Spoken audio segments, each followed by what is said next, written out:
내용을 그냥 간단하게 그냥 정리를 다시 해드릴까요? 지난 시간에 한 얘기가 먼저 이 베른슈타인이라는 사람이 나타나서 문제 제기를 하는데 마르크스가 1883년도에 죽고 앵겔스가 1895년도에 죽고 그 앵겔스가 죽자마자 이제 그때쯤부터 해가지고 베른슈타인이 이제 문제 제기를 하는 거예요. 당신 마르크스 앵겔스 당신 뭐 다 틀린 건 아니지만 상당히 많이 틀렸다. 뭐냐면은 자본주의 시장 경제 특히 베른슈타인이 본 게 주로 영국이랑 이 독일이었는데 독일에서는 그 세계 최초로 사회보장 제도가 도입돼요. 복지국가 제도가 비스마르크 그리고 빌헬름 황제에 의해서 그 예방적 차원에서 도입이 되기 시작하고 보수적 관점에서 그리고 또 1880년대, 90년대 영국에서는 차티스트 운동의 성과로서 보통선거권이 도입이 돼가지고 이 서민들 내지는 노동자들의 대표가 국회에 진출하는 게 법적으로는 강인해지고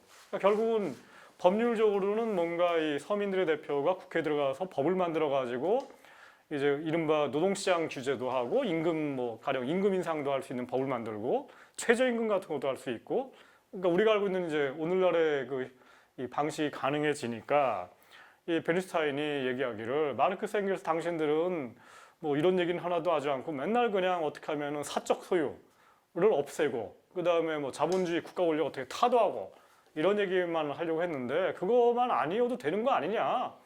지금처럼 해가지고 사회복지 계속 늘리고 복지국가 하고 그리고 임금 인상을 노동조합 통해 가지고 계속 해나가고 그리고 국회에 들어가 있는 국회의원들 통해 가지고 최저임금 도입하고 그 다음에 아동노동 금지시키고 노동시간 단축하는 법률을 만들고 이런 식으로 계속 해가지고 개선 내지는 개량을 사회 개량을 계속 하다 보면은 언젠가는 우리가 꿈꾸는 베른슈타인도 사회주의자니까 우리가 꿈꾸는 사회주의라는 것이 나타나지 않겠느냐.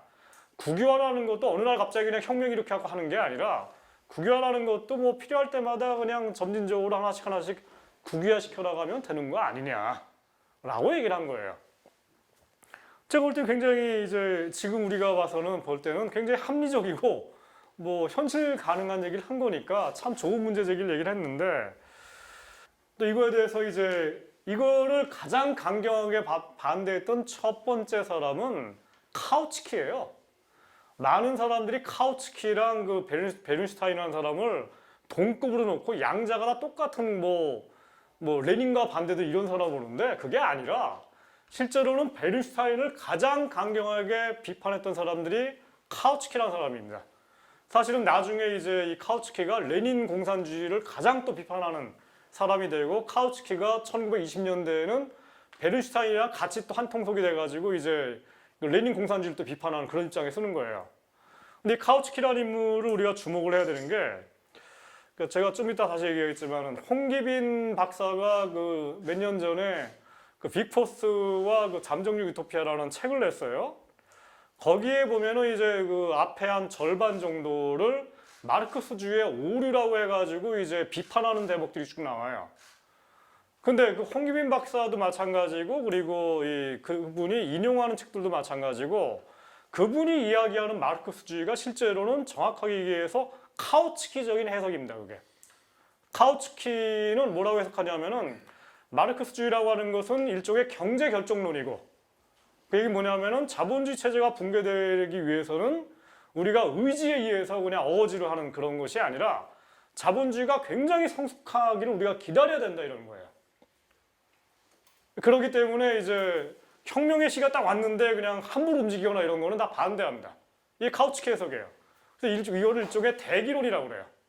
그러니까 레닌하고 논쟁이 붙는 게 레닌은 아니 세계 자본주의가 좀 무너지고 있고 러시아 혁명이 막 터지는 조짐이 보이니까 흔히 하는 대로 러시아라고 하는 것이 세계 자본주의 약한 고리에서 터지니까 이럴 때는 그냥 빨리 그냥 길포착해가지고 뭔가 혁명을 해야 된다고 얘기를 하는 건데 카우츠키는 야 이 바보 같은 놈아 러시아는 자본주의 중에서 계속 후진 국가야. 선진 국가도 아니고 성숙된 자본주의도 아닌데 너는 기다려야 돼.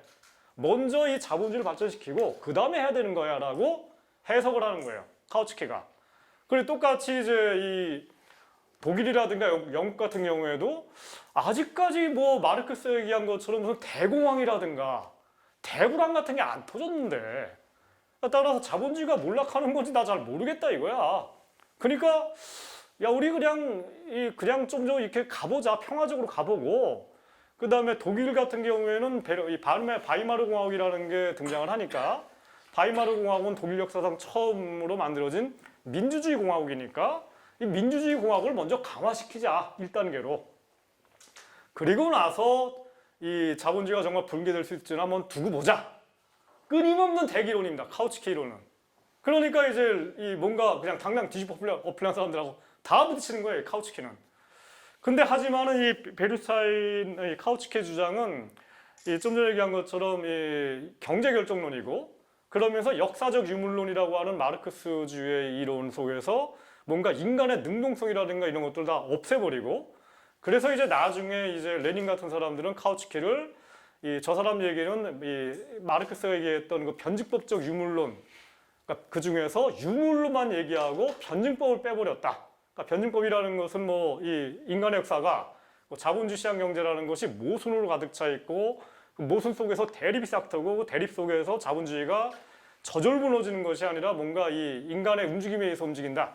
이런 게 이제 변증법인데 변증법적 요소를 갖다 없애버린 그런 유물론이라고 이제 레닌 쪽에서는 비판을 가하는 거고 제가 보기에도 그거는 일리가 있는 주장인 면이 있고 근데 그런 점에서 레닌과 카우츠키의 논쟁을 딱 보게 되면은 이 카우츠키가 틀린 점들이 많이 보여요. 근데 또 이제 그게 아니라 또 베른슈타인하고 또 카우츠키를 보지 않습니까? 그러면은 베른슈타인조차도 인간의 의지와 열정과 그리고 여러 가지 사회 활동에 의해서 역사가 개선돼 나가고 뭐 개선된다는 거 있죠. 이걸 또 베른슈타인은 또 인정한다는 점에서 이게 또 다른 차원의 또 논의가 나오는 거예요. 아무튼 이 카우츠키라는 사람이 하여튼 그 우리나라에 현재 알려져 있는 그 마르크스주의적인 해석을 상당히 많이 따르고 있다는 거고 제가 뭐 이런 얘기해도 될지 모르겠지만은 제가 좀 뒤에 나오겠지만은 우리나라에서 여전히 사회주의 혁명을 얘기하는 분들이 있고 그분들이 특히 노동계에 꽤 많으신데 그분들의 주장을 쭉 들어보면은 저거야말로 카우츠키적으로 마르크스를 해석한 사람들이구나 라는 생각이 탁 들어요. 그냥 뭐 뭔가 한국 자본주의는 아주 위기에 처했는데 지금 당장 임금 인상 투쟁이라든가 뭐 복지국가를 만들거나 이런 것들은 다 개량주의니까 하지 말고 왜냐면 그런 거를 하면 할수록 자본주의 생명이 더 연장되니까 그런 거를 하지 말고 좀 더 자본주의가 붕괴될 거를 기다리자. 결국 또 기다리자. 다 대기론이에요. 그러면 그거 언제까지 기다리자. 뭐 이런 얘기가 되는 거죠. 그 다음에 이제 카우츠키 주장은 결국은 뭐냐면 마르크스주의를 이제 정통적으로 해석한 면이 있는 게 아까 얘기한 것처럼 마르크스랑 베른슈타인 쪽의 입장이 갈라진 것 중에 하나가 이 베른슈타인 같은 경우에는 임금 인상이라든가 복지국가라든가 이런 걸 통해 가지고 노동자들 내지는 서민들의 그 생활이 점점 더 개선될 가능성이 있다라고 얘기를 한 건데 하지만 마르크스 같은 사람들은 그게 있지만 한계에 부딪힐 거고 한계를 넘어가기 위해서는 자본주의적인 소유권을 뒤집어 엎어야 된다 얘기를 한 거예요.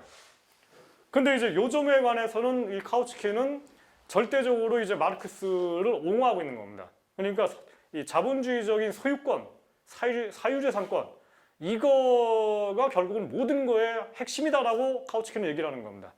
근데 이제 좀 뒤에 보겠지만 이제 오늘 주로 강의하는 내용인데 스웨덴의 그 사회민주주의 정당을 이끌었던 빅포스라든가 칼레비 이런 사람들은 이 기존의 마르크스적인 생각, 소유권을 중심으로 생각하는 그 구도. 그러니까 우리나라 같은 경우에 이제 노동운동만이 아니라 이 전체적으로 뭐 특히 좌파들 내주에 여전히 그 마르크스주의를 얘기를 하면서 국유화 내지는 사회화 이런 것들을 중심으로 생각하면서 뭔가 임금 인상이라든가 사회복지라든가 이런 것들을 늘리는 거를 지금도 이제 굉장히 강경하게 논리적으로 배격하는 사람들이 많은데 이런 사람들의 그 논리를 제가 볼 때는 가장 많이 이제 이 새로운 차원에서 조명하게 하면서 그것만이 다가 아니라 다른 방식으로 있다라고 얘기하는 것을 주로 얘기한 게 독일의 그 이 베른슈타인이라든가 카우츠키 쪽이 아니라 스웨덴의 빅포스라든가 칼레비 같은 사람들이 이런 새로운 이론을 만들어내고 그런 점에서 이 기존의 마르크스주의라고 하는 그 사상이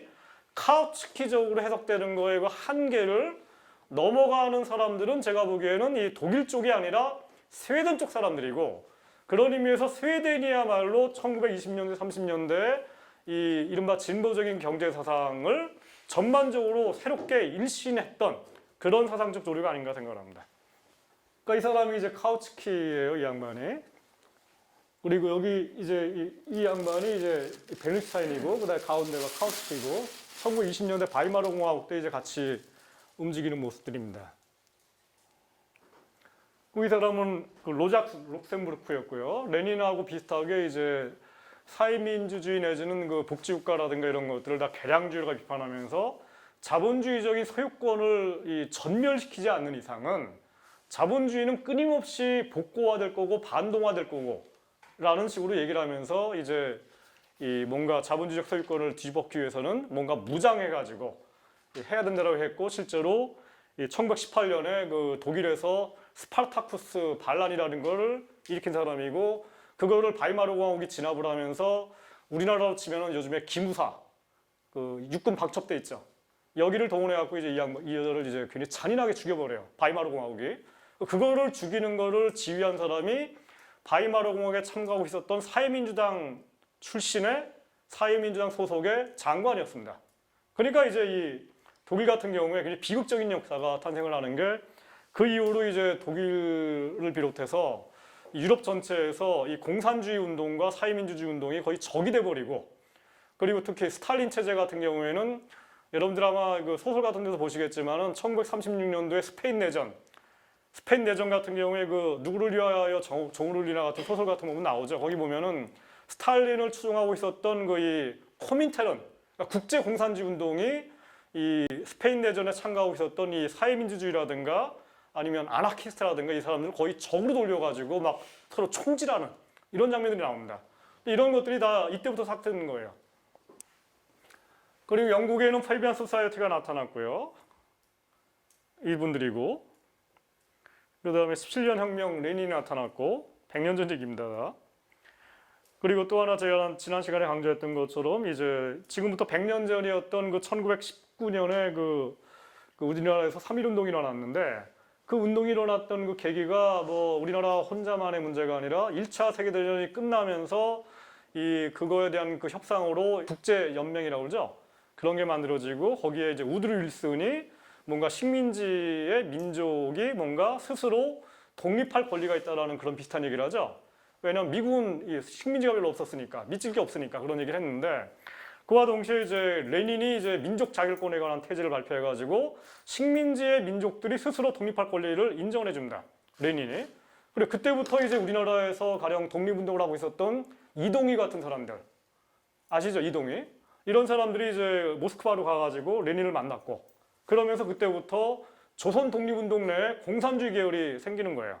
그리고 실제로 그게 좀 지나서는 이제 가령 중국의 모택동 쪽이 이런 사람들도 일본 제국주로부터 이제 이 중국이 침략당하고 있는데, 여기로부터 뭔가 독립운동을 하는 그런 사람들 중에서도 상당수가 코민테른 내지는 레닌의 영향을 받기 시작하고, 아시아 지역 전체 그리고 뭐 아프리카라든가 중동 이런 데 있었던 이 식민지의 민족 해방 운동들이 서구의 그 민주주의 내지는 자유주의 계열은 아예 그냥 도와주기는커녕 오히려 탄압하는 것을 도와주게 되고, 그리고 유럽의 사회민주주의 내지는 복지국가를 했던 페비안 소사이어티라든가 이런 경우에도 식민지 민족 해방 운동을 도와주는 거에 대해서 별로 관심이 없는 이런 상태에서 유일하게 그나마 이 유럽 나라들 중에서 이 식민지 민족 해방을 도와주는 게 레닌 쪽, 코민테른 이쪽이니까 식민지 민족 해방 운동, 우리나라 뭐 중국 이런 데가 대체로 다 이제 공산주의 운동 쪽으로 들어가고, 그렇기 때문에 그 운동이 지금까지 우리나라에 영향을 미쳐가지고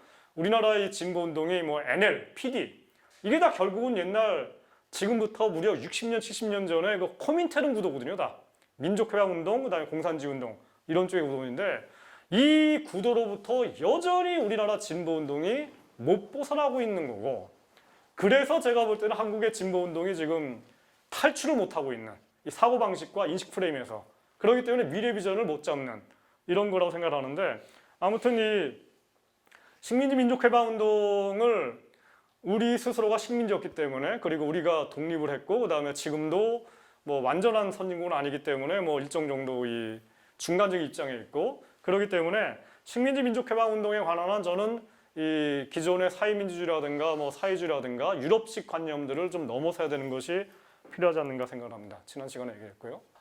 오늘은 이제 바이마르 공화국에 대해서부터 얘기 시작할게요. 아까도 계속 얘기했지만은 바이마르 공화국을 만든 거는 그 정당이 3개 정도가 돼요. 중앙당이라는 당이 있어요. 그 다음에 자유당 같은 당이 있고, 그 다음에 사회민주당, 3당 연립정권입니다. 그 전에 있었던 이 독일은 비렐름 3세 황제, 제1차 세계대전의 주범. 그러니까 여기가 이제 무너지고 독일은 역사상 처음으로 민주주의 공화국이 된 거예요. 그 전까지는 그 국회가 있었어도 크게 그 권한이 없었거든요. 근데 이 정당에 두 가지 흐름이 있다고 그랬죠, 제가. 자유주의적 흐름이 있고 이게 중앙당이에요. 이게 이제 오늘날 독일 기민당입니다. 기독교 민주당, 메르켈 수상 여기에요. 여기의 이념은 자유주의예요. 사기업, 그리고 자유로운 시장, 그리고 경쟁적 시장, 그리고 중소상공인들. 그리고 이때만 하더라도 독일이 농민들이 많았어요. 농민들의 이익. 그리고 이념적으로는 독일의 남쪽은 카톨릭이고 이 중부 이후는 기독교거든요. 그 마틴 루터 이쪽이어가지고. 그러니까 이제 결국은 기독교. 이 사람들은 이제 의회를 신봉하고 공화국을 주장하는 일종의 자유주의적 공화국을 신봉하는 사람들이고, 그러니까 당연히 이 사람들은 이제 국유화 같은 거 반대하고 사회화도 반대하고 복지국가를 하더라도 최소한으로만 하자, 내지는 조금만 하자, 필요한 것들만. 그래, 경제민주주의? 이거는 잘 모르겠어요. 왜냐면 이때만 하더라도 경제민주주의라는 것은 얘기 좀 나오자면 경제민주주의라는 거는 원래 그 오늘날 우리나라에서 얘기되는 것처럼 재벌개혁이라든가 이런 얘기가 아니라 원래는 노자관계 민주주의. 말하자면 노사관계를 어떻게 하면 민주화시킬 것인지에 관한 얘기고, 요즘엔 그런 얘기 안 하는데 산업민주주의라고 하죠, 옛날에는. 그러니까 주로 노동조합이라든가 노동운동이 어떻게 하면은 기업 내에서 이사회에 참가할 것인지, 아니면 온갖 그 의사결정 구조에 어떻게 노동운동이 참가할 것인지, 이게 경제민주의 핵심이라는 식으로 이때부터 나온 얘기예요. 근데 이런 거 당연히 자유주의자들이니까 이 사람들 싫어하죠. 이런 쪽의 흐름을 지금 우리나라에서 대표하는 사람이 더민주당의 대표이신 김종인 박사예요. 이분이 이제 1950년대 말에 독일에 유학 갔거든요. 그래서 독일에서 아데나워 정부가 라인강의 기적을 일으킬 시기가 이분들이 유학 갔던 시기이고, 그리고 그 시기에 이제 라인강을 기적을 일으킨 아데나워 정부의 이 경제 노선은 이른바 질서자유주의라고 그래요. 여기 중요한 게 앞에 질서가 붙었어요. 왜 질서자유주의냐? 1920년대, 30년대에 이 독일의 중앙당, 여기는 자유주의였습니다. 그리고 앞에 질서가 없었어요. 그야말로 아담 스미스가 얘기하는 시장자유주의. 요즘에 우리가 알고 있는 신자유주의 비슷한 정당이었어요, 이 정당은. 다만 왕정을 반대하는 민주주의를 추구했을 뿐이고, 근데 이 정당이 좀 뒤에 보겠지만 대공황 때 완전히 그냥 무너져 버립니다. 속수무책으로 시장 논리만 주장하다가 아무것도 안 하니까 당연히 나치한테 패해갖고 그냥 지놓고 날아가는 거예요. 그러니까 나치가 등장하고 대공황이 등장하는 것을 반성하면서 나타나는 게 바로 질서자유주의고, 이건 뭐냐면은 자유시장 경제를 우리가 유지해야 되고 자본주의 시장 경제를 우리가 옹호해야 되긴 하지만은 대공황이 일어난 걸 보니까 이거를 그냥 방치하고 국가 내지는 사회공동체가 아무 개입도 하지 않고 시장 논리를 그대로 따르게 되다 보니까 빈부격차가 너무 심해지고 대공황이 나타나고 금융버블이 터지더라 이거예요. 그렇기 때문에 적절하게 국가, 민주주의 공화국이 시장을 규제해야 될 거고, 시장만능주의랑 다르지 그런 점에서. 그리고 특히 콘체른이라든가, 콘체른은 우리나라 재벌 같은 거거든요. 콘체른이라든가 은행 같은 데들은 굉장히 강하게 규제를 해야 된다라고 얘기하는 거예요. 그러니까 이런 것을 배워온 그 김종인 박사님이 이제 우리나라에서 재벌 개혁을 얘기를 하면서 경제민주화를 딱 얘기를 하니까, 그러니까 이분이 너무 그냥 지금 이렇게 그냥 올라가신 거죠. 딱 맞아가지고. 하지만 방금 전에 얘기한 것처럼 이분 이 질서자유주의 속에는 뭔가 이 노동권을 중심으로 해가지고 재편하고 이런 거는 아무래도 약하죠. 그건 다 후순위로 밀리는 거예요. 그러니까 당연히 김종인 박사는 지금도 노사관계라든가 이런 것들을 경제민주화의 아젠다로 오는 거는 다 그냥 뒤로 다 빼는 거예요. 저번에 아시죠? 민주노총 찾아가서 노동운동은 임금 인상 투쟁이나 하지 왜 자꾸 사회 문제 가지고 개입하고 연금 문제 가지고 개입하고, 여기다 이상한 사람들이죠. 그러니까 김종인 박사님 보기에는. 왜냐? 그분의 무슨 개인적인 성격 문제가 아니라 이분이 갖고 있는 질서자유주의 사상 그 자체가 노동 내지는 이런 거에 대해서는 다 그냥 뒤로 미루는 이런 사상인 겁니다. 거기에 비해서 베른슈타인이 대표하고 있었던 독일 사회주의, 제가 옆에다 가운데다 민주를 집어넣은 게 왜냐하면 유럽에서는요, 좀 전에 얘기한 것처럼 1917년에 러시아 혁명이 터지면서 유럽에서 공산주의 운동과 사회주의 운동 내지 사회민주주의 운동이 구별되고 난 이후로는 그 이후로는 사회주의라고 얘기하면 다 사회민주주의 얘기라는 겁니다. 우리나라에서 사회주의라고 얘기하면 다 공산주의로 다 생각을 하죠. 그죠? 뭐 레닌도 공산주의, 레닌도 사회주의고 뭐 중국의 뭐 모택동도 사회주의고 다 사회주의 아닙니까? 근데 유럽에서는 그렇게 얘기를 안 해요. 유럽의 사람들은 나는 사회주의자야 얘기를 하면은 우리말 한국말로는 사회민주주의를 얘기를 하는 거예요. 거기에 비해서 유럽에서는 뭐 굳이 뭐 레닌파 이러기면은 나는 자랑스럽게 사회주의자가 아니라 공산주의자라고 얘기를 따로 합니다. 그래서 사회민주주의 내지는 사회주의라는 거고요.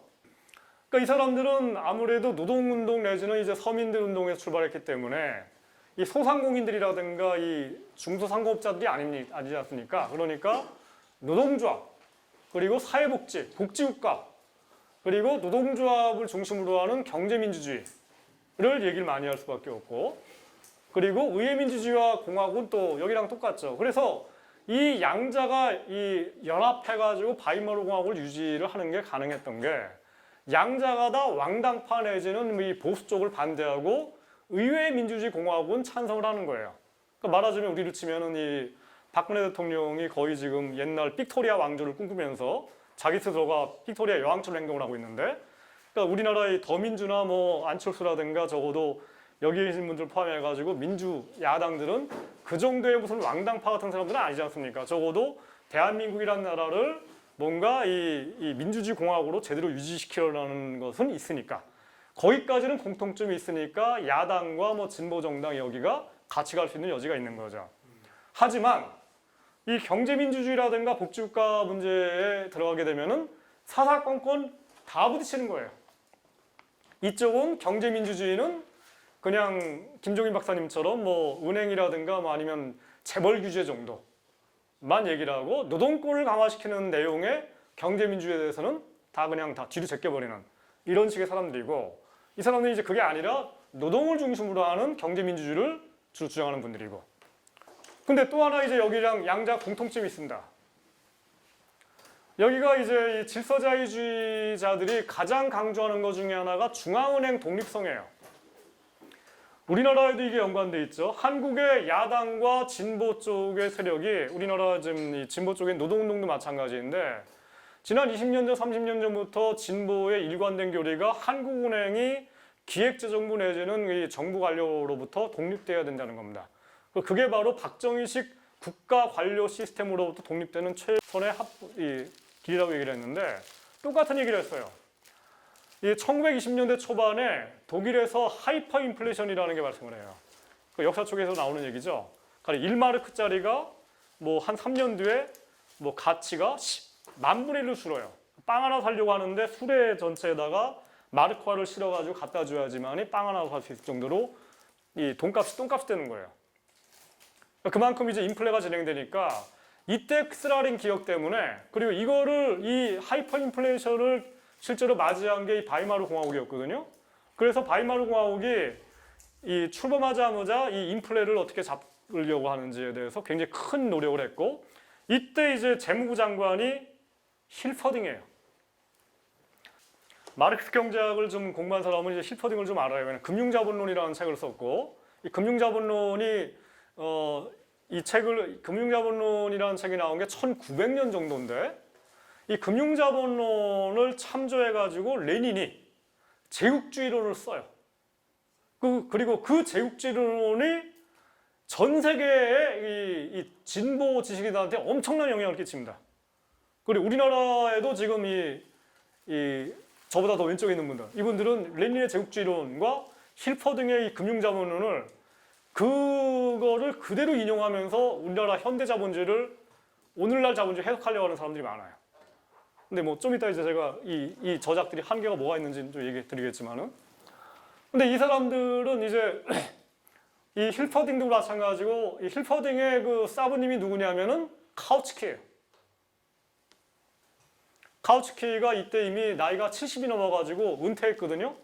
고향이 카우츠키가 오스트리아예요.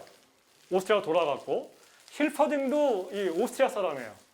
근데 뭐 오스트리아나 독일이나 다 쓰는 말이 똑같거든요. 독일 말이기 때문에 이 같은 이제 활동을 한 건데 이 사람이 얘기하는 게 조직된 자본주의라고 그래가지고 뭐냐면은 이 콘셀은 우리나라로 치면은 재벌과 은행이 융합을 했고 우리나라에서는 이거 금지돼 있죠 지금 금산분리라고 해가지고 분리돼 있습니다.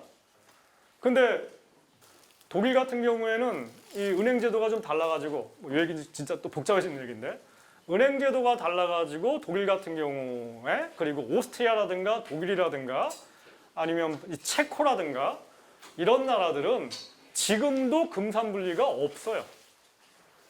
있어도 다른 의미로 인용되고 있고 그리고 금융자본과 산업자본이 융합돼 있어요. 그리고 이 융합된 자본을 이제 힐퍼딩이 금융자본이라고 부르는 거예요. 그리고 이 금융자본을 레닌이 이 자본주의의 최신 형태이고 자본주의의 마지막 형태라고 부른 겁니다. 그러니까 이제 자본주의 마지막이라는 건 뭐예요? 요거를 우리가 이제 어떻게 하면 잘만 요리하면은 그 다음 단계 사회. 그러니까 지난 시간에 얘기했던 것처럼 마르크스주의자들은 자본주의는 언젠가 스스로 발전 과정 속에서 마지막 형태가 나타날 거고 이거를 적절하게 뭔가 컨트롤하면은 그 다음 사회, 사회주의 사회가 나타난다고 했거든요. 그거를 힐퍼딩이라든가 카우츠키 같은 이 본인들을 정통 마르크스주의자라고 얘기하는 사람들은 있는 그대로 믿으면서 드디어 이 콘셀은 우리나라로 치면 재벌과 은행이 연합되니까 그러면은 저 재벌과 결합된 은행을 국가 권력을 우리가 장악해가지고 적절하게 국유화만 시킨다면은 그러면은 자본주의는 끝나는 거다. 그러면은 지난 시간에 얘기했던 것처럼 이 커맨딩 하이츠 한 나라 경제의 핵심 그러니까 커맨딩 하이츠가 목줄이거든요. 경제 전체의 목줄을 잡아치는 게 되는 거고 여기만 우리가 틀어지게 되면은 나머지 팔이라든가 이런 것들은 저절로 따라올 테니까 뭐 저절로 그냥 우리는 그냥 경제를 컨트롤하다. 이게 이 사람들이 이루어진 거예요. 그래서 이 사람들은 힐퍼딩이나 카우츠키는 가장 강조하는 게 국유화, 사회화입니다. 그런 의미에서 한국의 노동계에 지금 있는 이 사회주의 혁명파분들 있죠. 이분들의 논리가 실제로는 여전히 힐퍼딩과 카우츠키 논리인 거예요. 제가 보기에는. 본인들은 아니라고 얘기를 하겠지만은. 요즘에서는 이 자유당과 다르지만은 이제 양자가 똑같은 게 또 하나가 이제 이 카우츠키가 아니 이 힐퍼딩이 1920년대 초반에 좀 전에 얘기하다 지금 딴 쪽으로 빠졌구나. 인플레를 잡으려고 할 때 재무부 장관이었어요. 바이마르 공화국에. 재무부 장관이면서 중앙은행 독립성 같은 걸 주장을 하면서 인플레를 잡습니다, 실제로. 근데 그러면서 이 사람이 얘기하는 게 이제 결국은 근본위 제도를 도입을 해요.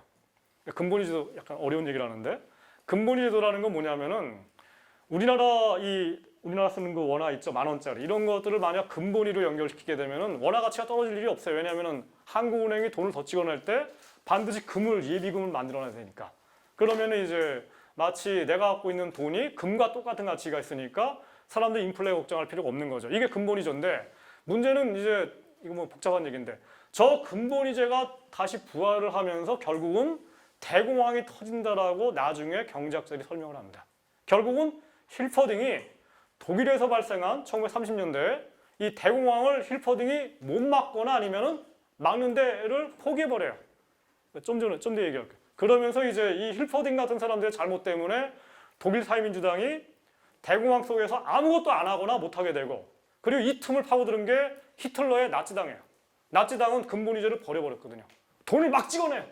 그 찍어낸 돈을 가지고서 국가재정을 만들어가지고 실업자들을 600만 명을 다 살려 일자리 줘버려요. 그 당연히 독일 국민들이 히틀러 만세. 나한테 일자리 줬으니까. 그까지 인플레 잡는 게 뭐 이렇게 중요해? 내 일자리가 더 중요하지. 히틀러가 집권한 거예요. 또 뭐 이런 역사가 있습니다. 이 사람입니다. 힐퍼딩이에요. 이게 저한테 이 책이 있는데 이 사람과 이제 이 사람의 사부님이었던 그 카우츠키가 이제 이 독일의 이 복지국가의 맹활을 보여줬던 바이마르 공화국을 비록 소수 정당이지만 그러니까 제가 볼 때 이런 식일 것 같아요. 그러니까 지난 4월 총선 때 이 총선 전에 심상정 그 정의당 대표가 더민주당 쪽의 문재인 대표한테 이야기를 우리가 이제 연정을 구성하자 이런 얘기를 하셨다고 하는데, 그리고 아마도 유효할 것 같아요. 지금도 내년 대선 때 이제 정의당과 뭔가 더민주라든가 이런 쪽이 같이 제휴를 해가지고 하면은 뭔가 이 나한테 노동부 장관 정도를 달라 이런 얘기를 할 텐데, 뭐 이 바이마르 공화국이 비슷한 구도예요. 독일 사회민주당이 일종의 정의당 같은 정당이라고 한다면은, 뭐 물론 정의당은 이제 제가 보기에는 저 당시에 그 독일 사회민주당보다 훨씬 더 오른쪽에 있는 정당이거든요. 지금 좀 전에 얘기처럼 독일 사회민주당은 저 때만 하더라도 여전히 공식적으로 마르크스 정당이에요. 마르크스의 그 이념이라고 따른다고 이미 선언한 정당인데, 아무튼 이 정당을 이끌던 이 힐퍼딩이 얘기하는 것은 이 바이마르 공화국을 움직이면서 핵심적인 문제에서 뭔가 근본이주를 옹호하고, 그러다 보니까 케인즈 경작을 반대하고, 그러다 보니까 대공황이 터졌는데도 불구하고 이 가령 경기 부양 정책을 펼치는 걸 다 반대해 버려요. 경기 부양 정책 중에 하나가 가령 사회복지를 늘리는 거거든요. 국가가 대공황이 터지게 되면은 당연히 월급 받는 사람들이 적어지겠죠. 많이 잘리니까. 그러다 기업들도 이익이 안 나니까 법인세를 덜 내겠죠. 그럼 대불황 내지는 대공황 사태에서는 세금이 덜 거치게 돼 있어요. 거기다가 사람들이 밥 먹는 것도 덜 할 테니까, 식당도 덜 가고 술도 덜 마실 테니까 당연히 부가가치세도 덜 거칩니다. 우리나라 같은 경우에 지금 그 가장 많은 세금이, 그러니까 300조 정도의 세금을 우리가 갖고 있는데, 그 중에서 한 200조 정도가 소득세, 법인세, 부가가치세 3대 세금이거든요. 근데 경기가 안 좋아지면은 이 3대 세금이 전부 다 줄어요. 법인 소득도 줄고 개인 소득도 줄고 부가가치세도 주니까. 그러면은 세금 소득은 주는데, 정부가 세수는 주는데, 경기가 안 좋을 때 정부라도 지출을 늘려서 이 없는 사람들 살림을 좀 도와줘가지고 소득을 늘리게 해가지고 이 사람들이 보다 더 많은 소비를 그래야지만이 경기가 살아날 거 아닙니까? 이런 식으로 얘기한 게 케인즈예요. 근데 그 전에 경제학자들은 이런 식으로 얘기한 적이 없어요, 다. 그리고 마르크스 같은 사람들은 이런 문제에 대해서 관심도 없었어요. 마르크스는 그냥 대공황이 터지면은 간단해. 그냥 국유화시키면 되는 거야. 이 얘기만 한 거지. 무슨 돈을 풀라랄지, 세금을 더 걸랄지, 아니면 적재정 내달지, 이런 얘기를 마르크스가 한 적이 없어요. 왜냐? 마르크스가 바보가 아니라 대공황 같은 거를 보기도 전인 1883년도 죽었거든요, 이미. 그럼 이런 얘기를 하는 사람들은 바로 힐퍼딩이었던 거예요. 자기가 정통 마르크스의 후계자니까. 근데 이 사람은 대공황이 딱 터졌는데, 이 사람이 알고 있는 그 이론은 마르크스주의에 따라 가지고, 야 그러면은 이럴 때는 아까 얘기한 그 뭐 이 마르크스 정통 교리에 따라 가지고 이 콘재련 내지는 재벌을 국유화시켜 버리고 은행도 국유화시켜 버리고 이러면 되는 거야 라고 했는데, 문제는 나랑 지금 연립정권을 구성하고 있는 자유당이 이걸 반대하거든요. 그럼 아무것도 못 하는 거예요. 근데 그 상태에서 자유당은 더군다나 대공황이 터졌는데 없는 사람들을 도와주기 위해서 복지 정책을 늘리고, 복지정을 늘리는 거를 자유당이 반대해. 시장 자유당이니까. 근데 이거에 대해서 힐퍼딩도 맞아, 네 말이 맞아. 왜냐하면은 이 상태에서 국가재정을 늘리게 되면은, 왜냐면 돈이 없지 않습니까? 그러면은 적재정이 나타날 거고, 적자가 될 거고, 그러면은 인플레가 발생한다 이거예요. 인플레가 발생하면은 1920년대 초반처럼 또 다른 하이퍼 인플레이션이 나와가지고 경제가 또 몰락한다 이거야.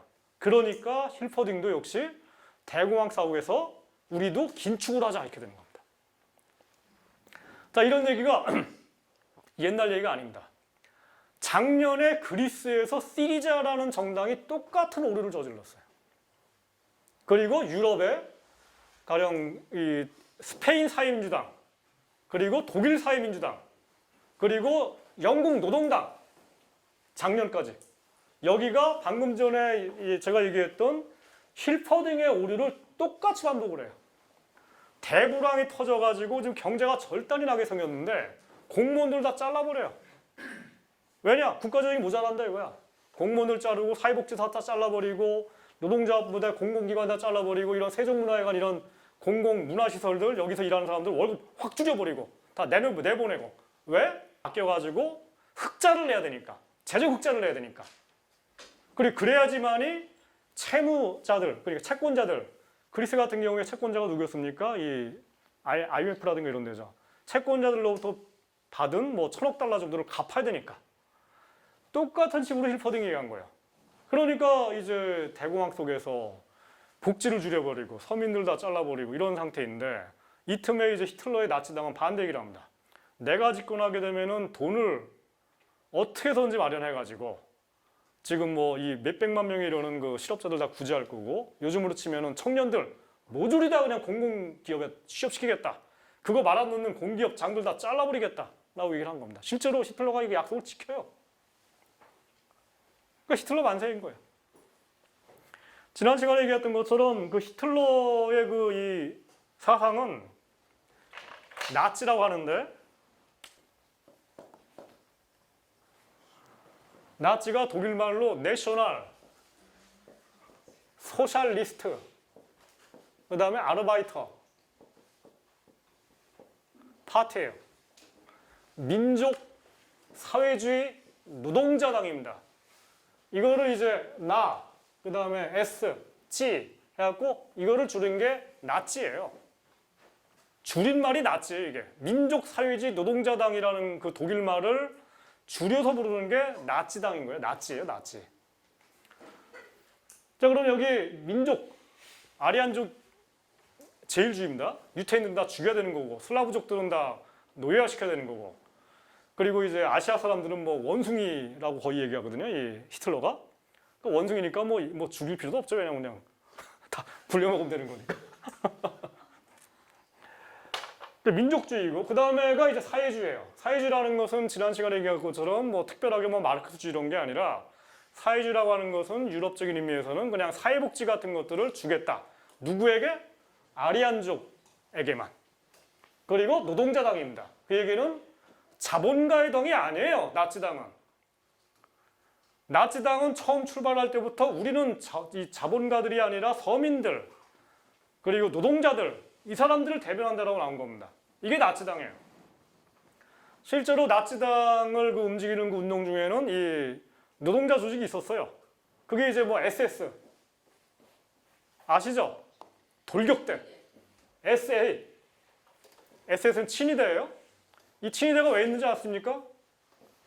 독일군이 이제 일반 군대가 있고 근데 일반 독일군은 그 옛날 프러시아 전통의 독일군이에요. 여기를 지휘하는 사람들은 롬멜 같은 사람들이에요. 아시죠? 롬멜, 사막이에요. 롬멜은 전통적인 귀족입니다. 귀족이란 얘기는 뭐냐? 서민 출신이 아니에요. 서민 출신이 아니라는 건 뭐냐? 나치당 당원이 아니에요. 롬멜은.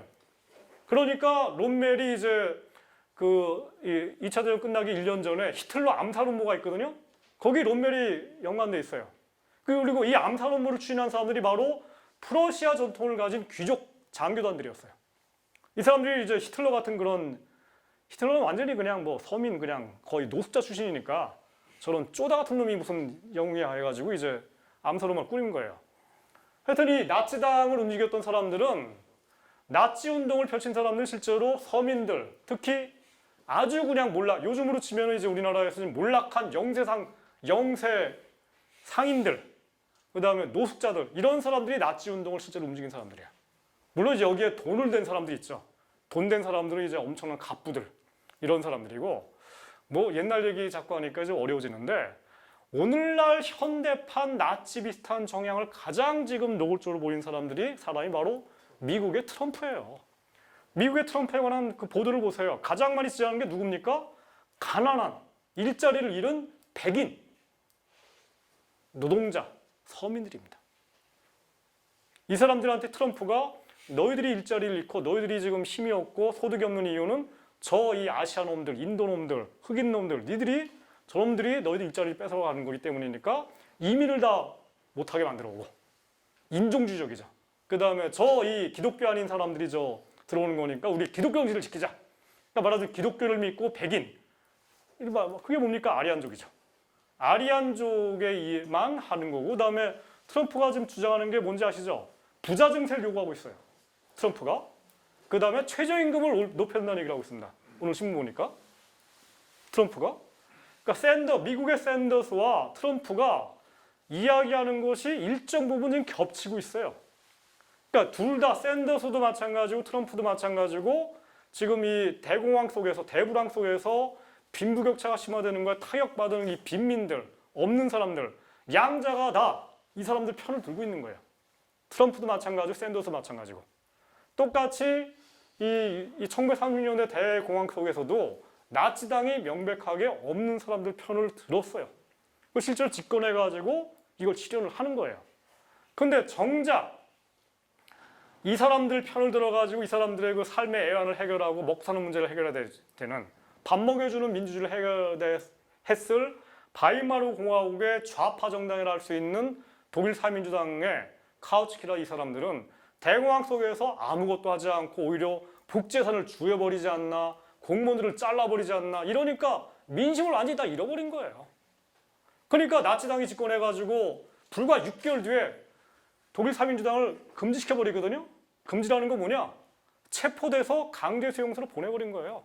힐퍼딩 어떻게 죽은 줄 아세요? 오스트리아로 도망갔다가 프랑스 파리로 도망갔다가 파리가 또 히틀러가 침공하지 않습니까? 독일군 들어오죠. 그러니까 마르세유로 도망갔다가 거기서 어떻게 하면은 저 영국으로 탈출하는 배를 탈출하려고 배를 찾다가 결국 못 찾고서 게슈타포에 체포당해요, 이 사람. 그래가지고 파리로 압송당해가지고 게슈타포 지하 감옥에서 죽습니다. 일주일 뒤에. 그 카우츠키는 다행히도 히틀러가 집권하기 1년 전에 그냥 자연사해버려요.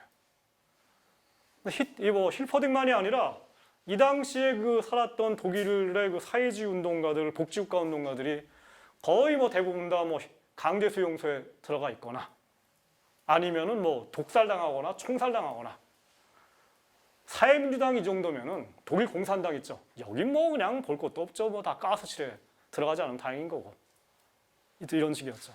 독일의 역사, 그다음에 유럽 역사가 뭐 참 비참한 게 많습니다. 자, 그래서 이제 대비시키는 게 독일하고 스웨덴의 대비예요. 바이마르 공화국하에서 이 사회화 위원회라는 게 만들어져요. 사회화라는 건 결국은 이제 이 당시에 생각했던 게 소유권을 어떻게 하면은 사회화할 것이냐라는 거예요. 우리나라로 치면 이제 삼성전자, 현대차 같은 이런 거대한 그 이 독점 자본들을 어떻게 하면은 이 사회적 소유로 바꿀 건지. 사회적 소유라는 건 결국 국유화시키자는 거죠. 그래서 이 국가 통치에 집어넣겠다는 얘기를 한 겁니다. 근데 아까 얘기처럼 이 바이마르 공화국의 이 정부에 공식적으로 설치됐던 그 사회화위원회, 또 우리로 치면 이제 국회에 연금행동 뭐 이런 것처럼 국회에 사회화 행동 뭐 이런 저게 있고, 거기 뭐 이제 가령 정용훈 대표가 연금행동위원장이 아니라 힐퍼딩이 이제 이 사회화위원회 위원장으로서 활동을 하면서 어떻게 하면은 삼성전자, 그다음에 이 현대차 이런 것들을 현재 재벌 온으로부터 뺏어가지고 국유화시켜버린지에 대해서 온갖 정책적 검토를 해나간 거예요. 근데 이거를 뭐 1년 검토하고 2년 검토하고 그러는데 아까 얘기한 이유로 그냥 공동연립정부였던 이 자유당 쪽이 반대하니까 당연히 못한 겁니다, 독일은. 그러다 보니까 그냥 뭐 유야무야 끝난 건데. 근데 비슷한 역사가 스웨덴에서도 펼쳐져요. 스웨덴의 그 사회민주주의 노동자당, 정식 명칭은 사회민주주의 노동자당이죠, 그것도. 지금도 마찬가지예요. 그 정당이 1920년대 초반에, 그러니까 1차 세계대전이 끝난 직후에 거기도 이제 민주주의 공화국이 등장을 하면서 이 소수파 연립정부에 들어가거든요. 그래서 바이틀링이라는 그 3인당 대표가 수상도 하고 그래요. 하지만 이제 전체적인 그 구도는 여전히 자유주의 정당이 끌고 가는 거고, 이 사회화위원회를 이끌던 사람이 스웨덴 같은 경우에는 칼렙이라는 사람이에요.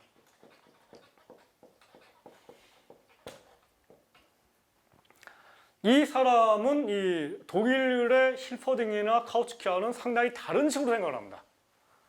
제가 볼 때는 이 사상 속에 바로 복지국가론의 이론적 프레임이 체계화되는 거예요. 딴 게 아니라 이 칼렙이라는 사람은 나이도 많지도 않았어요. 이 사람이 자기 이론을 주장한 게 불과 26살 때예요. 지금 여기 대학생들. 이런 양반이 이제 이 집권은 아니지만 연립정당에 들어가고 사회화위원회에 그냥 딱 국회에 들어가서 좌장 역할을 하면서 이제 새로운 이론을 만드는데, 이 사람은 사회화라는 것을 다른 식으로 해석을 합니다. 방금 전에 본 것처럼 마르크스라든가 뭐 힐퍼딩이라든가 카우츠키라든가 이런 사람들은 모조리 다 사회화라는 거를 소유권 문제로 중점을 했거든요. 근데 칼레비는 소유라는 게 뭐냐 이거야 이게. 예를 들어서 이런 건데 현대차를 지금 갖고 있는 게 정몽구 회장이죠. 그 양반이 현대차의 오너라고 얘기를 하는데 그 사람의 소유권을 뺏어가지고 우리 걸로 만든다. 그 다음에 뭐 할 건데? 뭐 이런 얘기, 이런 질문. 그 다음에 또 다른 질문. 예를 들어가지고 현대차의 소유권을 그 정몽구 회장에게 그냥 그래 당신이 운영을 해갖고 그냥 오너십을 주는 거예요. 당신이 소유해. 근데 당신이 그 소유권으로부터 받은 소득, 그게 뭡니까? 배당소득이죠. 배당소득이 작년에 예를 들어서 한 1,000억 정도가 된다.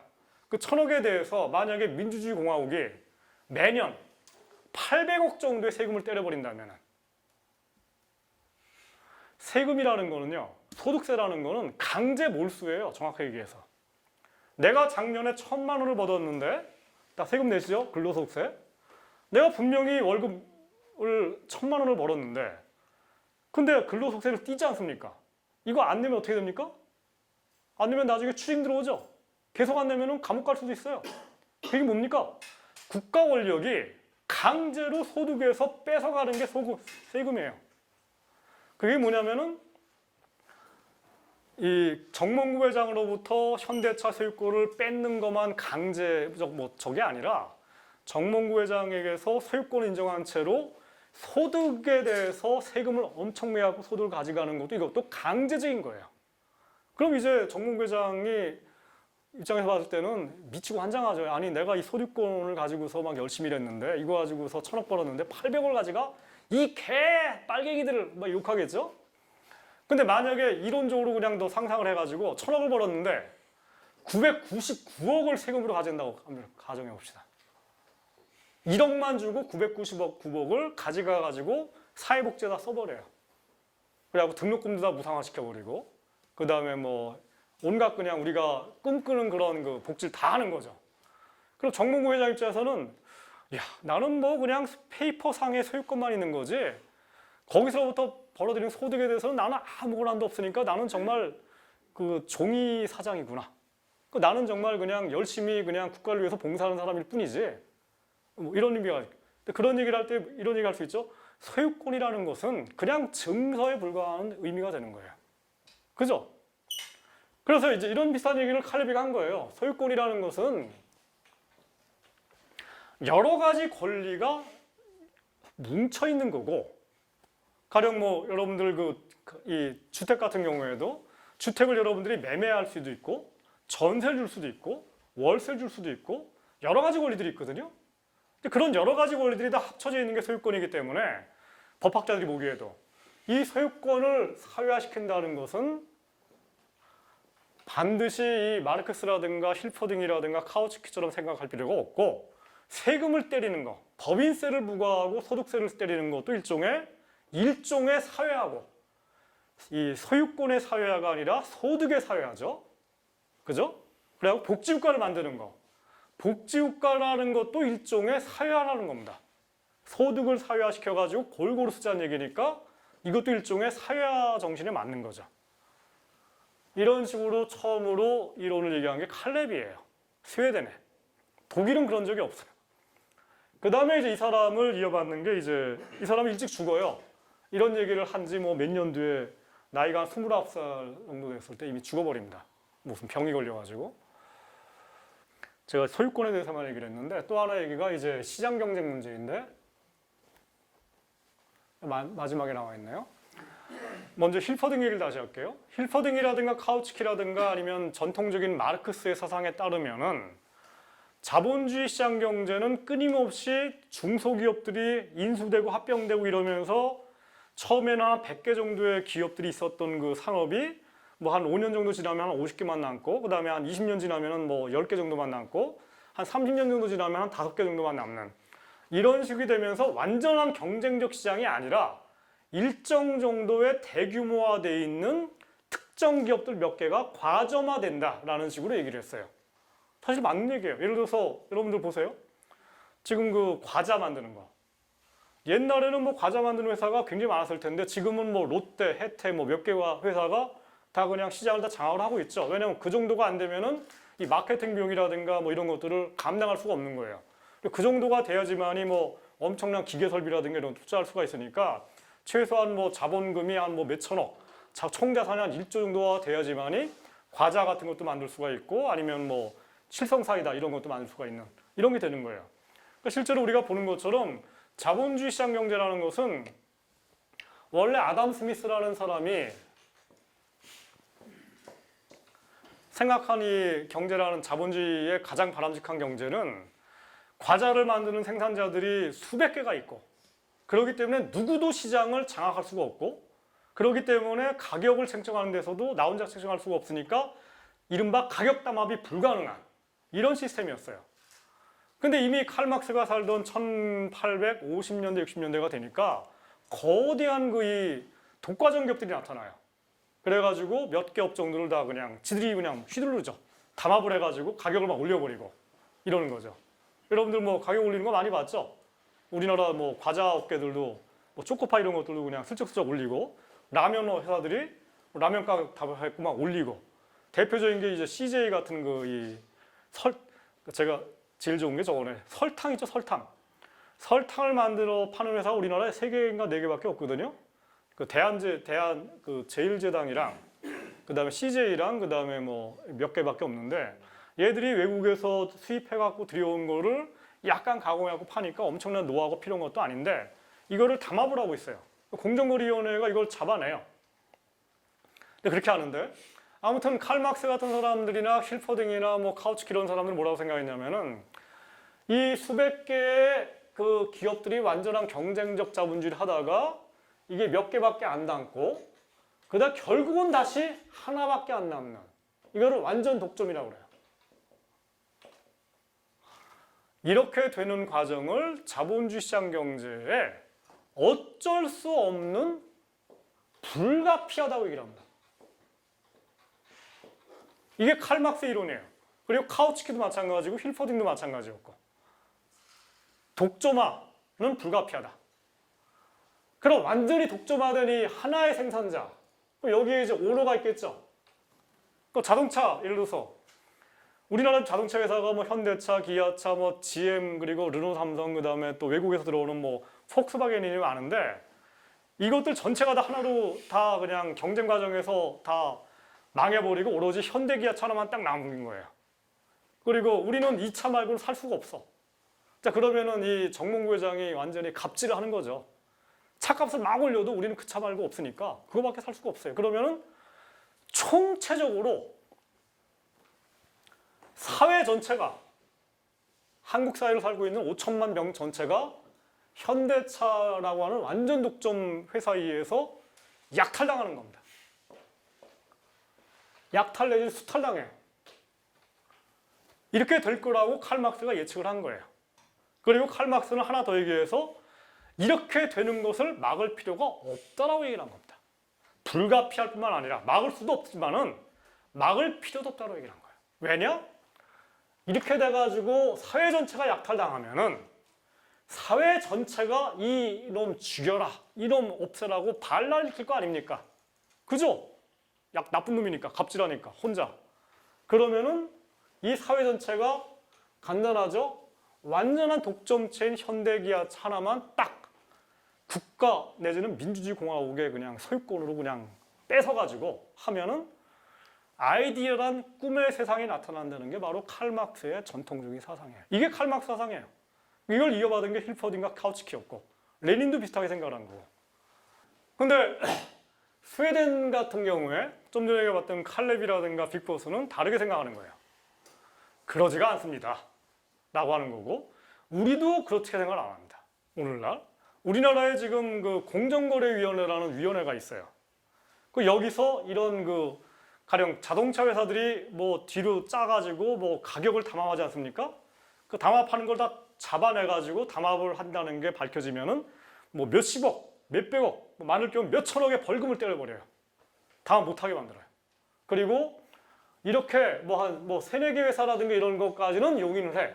공정거래위원회가. 근데 이게 하나로 합쳐지는 거 있죠? 이거는 공정거래법 위반이에요, 지금. 그래서 불법이에요.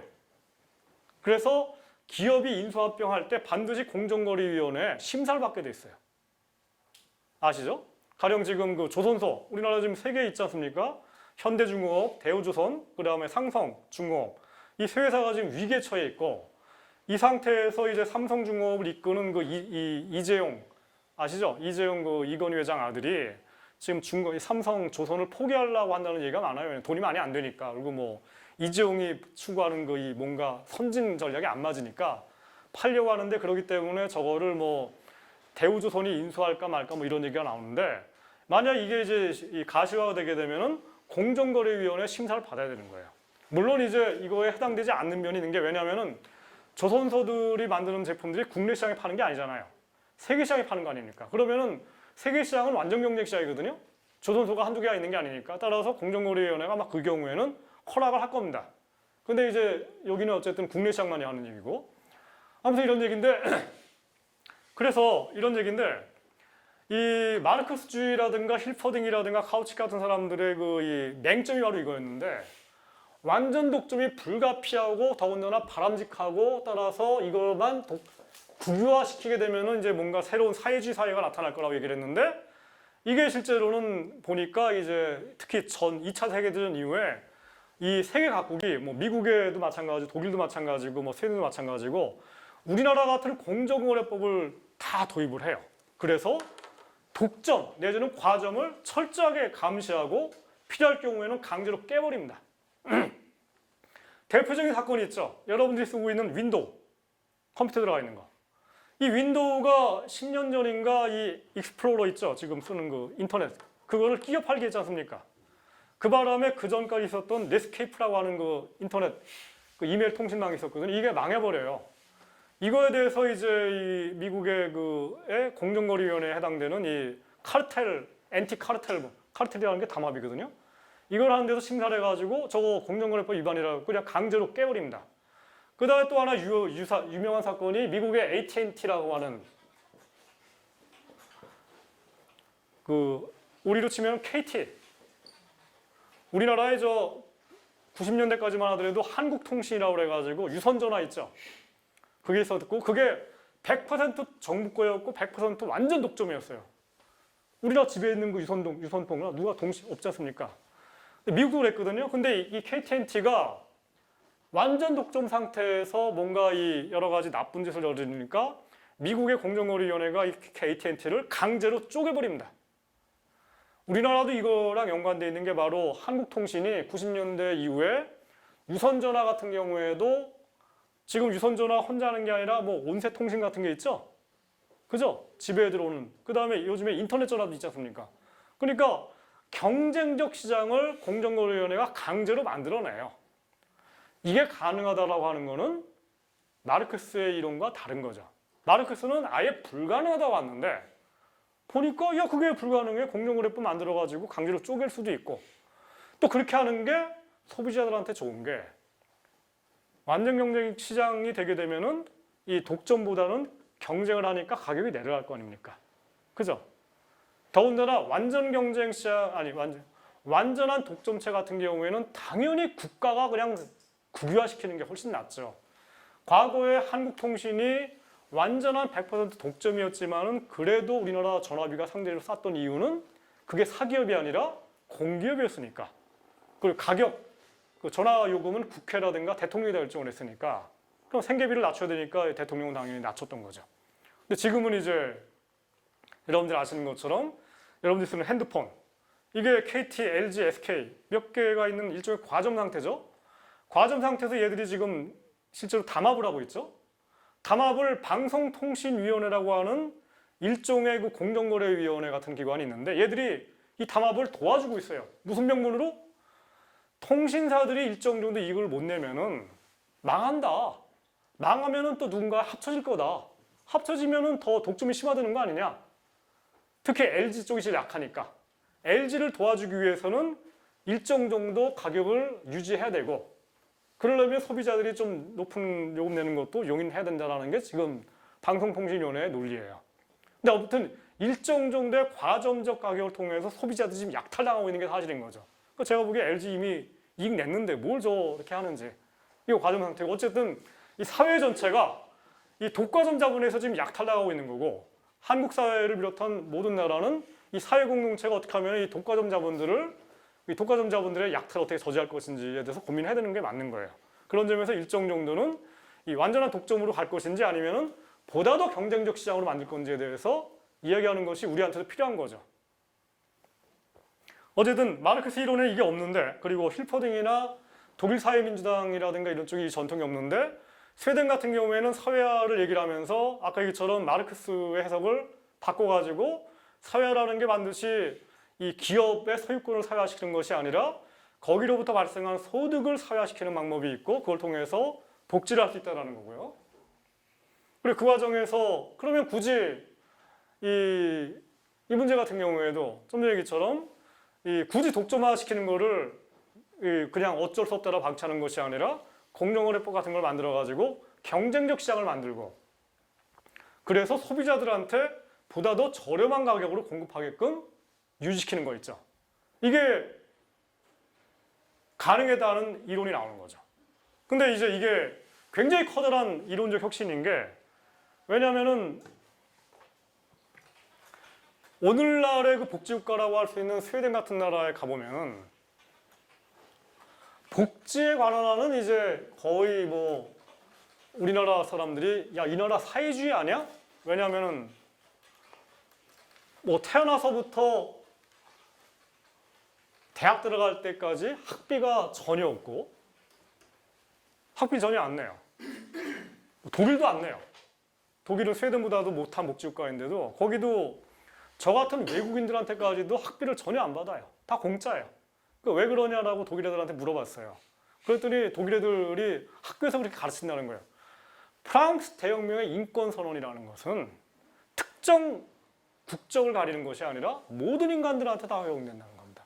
따라서 외국인들도 보편적인 인권의 하나인 교육권을 갖고 있고 교육받을 권리가 있고 따라서 외국인들도 무료로 교육받을 권리가 있다는 겁니다. 독일 안에서. 네덜란드, 덴마크 다 그렇거든요. 그 다음에 스웨덴 같은 경우에 1년 반 전까지만 하더라도 우파가 잡았지 않습니까? 그때 이제 스웨덴이 원래는 그 스웨덴이 외국인들한테도 다 대학이 다 무료였는데 우파가 집권한 상태에서 외국인들한테 1년에 뭐 2천만 원인가를 학비를 받는다고 그러더라. 뭐 우리가 도저히 갈 수가 없는 그런 상태가 됐는데 지금 작년인가 다시 사회민주당이 잡았어요. 뭐 지금 어떻게 바뀌었는지 잘 모르겠습니다.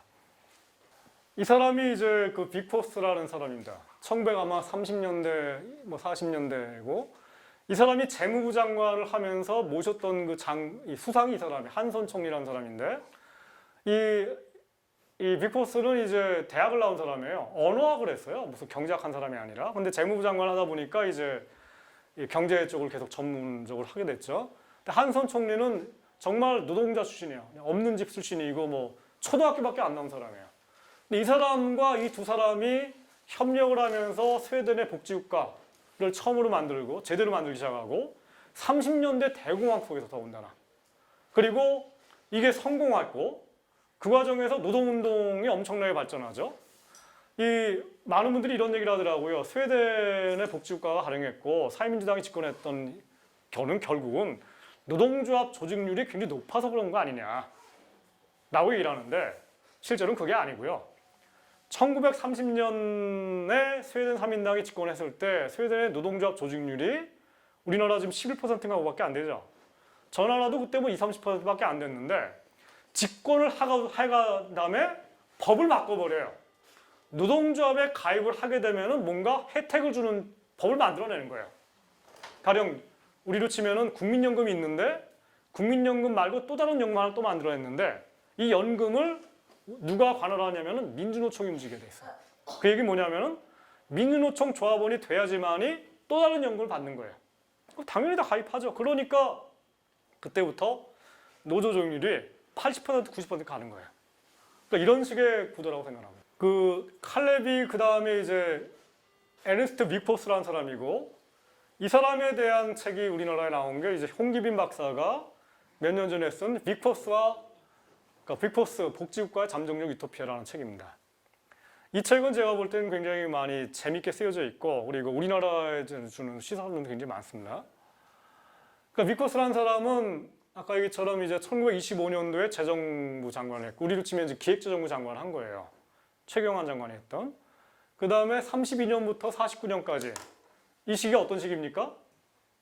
바로 대공황이 터지고 세계대전이 끝난 시기고 49년도라는 거는 일단 그 기초를 쌓은 시기까지 결국 그 빅포스라는 사람이 스웨덴 복지국가의 기초를 쌓았고 이게 단지 재무부 장관으로서 실천적인 그 경제정책으로서만 스웨덴의 그 사회적 틀을 만든 게 아만이 아니라 이 사람이 여러 가지 그 저술이라든가 걸 통해 가지고 이론적이고 사상적인 기초를 쌓은 겁니다.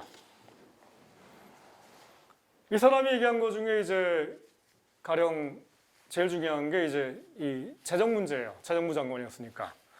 이 사람이 아까 얘기처럼 반복하지만은 그 대공황이 터지는 과정에서 이 뭐 독일 같은 경우에는 뭐 국유화 말고는 뭐 아는 게 없으니까 뭔가 이렇게 쌈박한 뭔가 경제 정책 같은 걸 못 내놨는데 독일 같은 경우에는 그리고 그게 이제 제가 볼 때는 우리나라의 그 이 좌파 내지는 이런 사람들도 비슷하거든요. 지금 우리나라하게 뭐 그냥 뭐 대공황 터지니까 또 국유화 뭐 이거 말고는 뭐 하는 얘기 하나도 없잖아요.